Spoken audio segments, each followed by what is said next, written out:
The end goal for us is that the CMO and the content strategist wants to make all of their content decisions with MarketMuse. But we Hmm. build content for SEOs, we build content for writers, we build content for editors.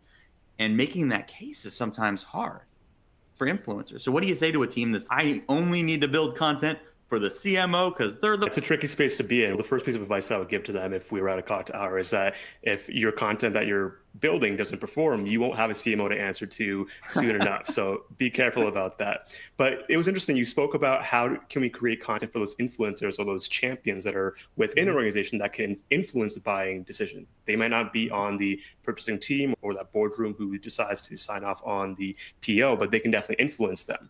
And our job as marketers is actually made simpler there because that person, that champion, is already looking to champion us further in their boardrooms. So what we can do is create customer advocacy content for them.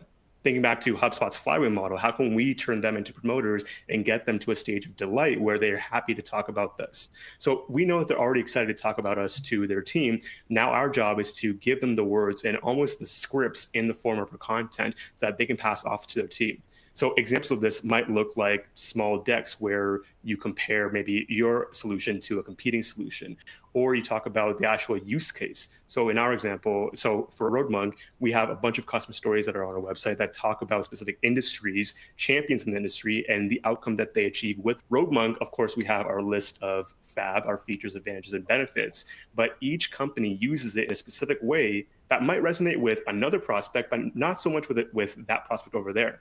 And identifying and having a library of content like that customer advocacy content, almost CX customer experience content, really gives you a treasure trove of stuff to pull in from.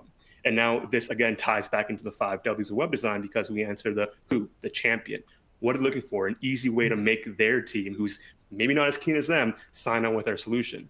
And they're looking to be empowered by us to go talk about us to the people who we want to talk to us.